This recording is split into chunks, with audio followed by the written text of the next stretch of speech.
My mother-in-law wants me to testify that she's a fit guardian after she told me she had enough money and connections to take my children whenever she wanted. My mother-in-law, Layla, told me she could take my kids anytime she wanted because she had the money and lawyers to prove I was unfit. Said it right to my face at Thanksgiving dinner. My husband, Paul, had just gone to get more wine. She leaned across the table and whispered that one phone call to her judge friend would start custody proceedings, that she'd been documenting everything. I let the kids eat cereal for dinner sometimes, how I worked full-time instead of staying home. I was too young and too poor to raise her grandchildren properly. My daughters were sitting right there, 6 and 4 years old, playing with their mashed potatoes while their grandmother threatened to steal them. I told Paul that night. He said his mother was just protective, said she didn't mean it, said she was adjusting to being a grandmother, said I was taking it too personally, but I saw how she watched me after that, taking photos when the kids had messy faces, writing notes when I was 5 minutes late to pick up, asking the girls if mommy ever left them alone, if mommy had strange friends over, if mommy gave them medicine when they weren't sick. She was building a case. I stopped going to her house, stopped answering her calls. Paul would take the girls over on Sundays while I worked my shift at the marketing firm. Layla would send them home with new clothes, expensive toys, stories about how much better life would be at grandma's big house, how grandma had a pool and a playground and horses at the country club, how grandma could buy them anything they wanted. My 6-year-old started asking why we couldn't live with grandma instead. I knew I had to protect us. Started my own documentation. Every threat Layla made,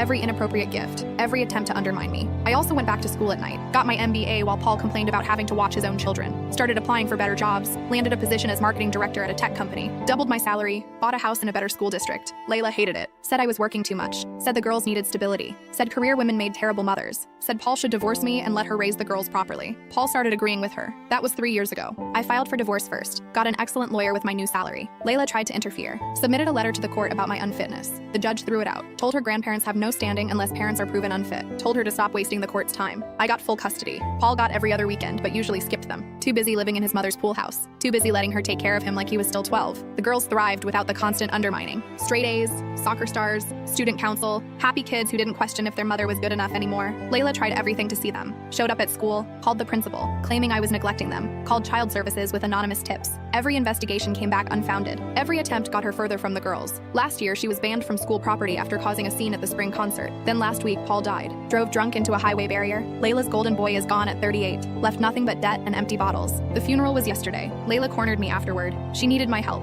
She was contesting Paul's cousin for control of the family trust. Millions of dollars that Paul's grandfather had left. But the trust required the guardian of Paul's children to sign off on any distributions. That was me. She actually grabbed my hand and squeezed it. Said we were family. Said the girls needed their inheritance protected. Said she'd make it worth my while. $1 million for me if I testified that she'd been a devoted grandmother. That she'd always put the girls first. That Paul wanted her to have control of the trust. Without my testimony, the cousin would likely win. He had documentation of Layla's harassment, of the restraining order attempts, of Paul's drinking problems that she enabled. She needed me to lie under oath, to save her. The woman who tried to steal my children. I told her I'd think about it. She called hourly for 3 days.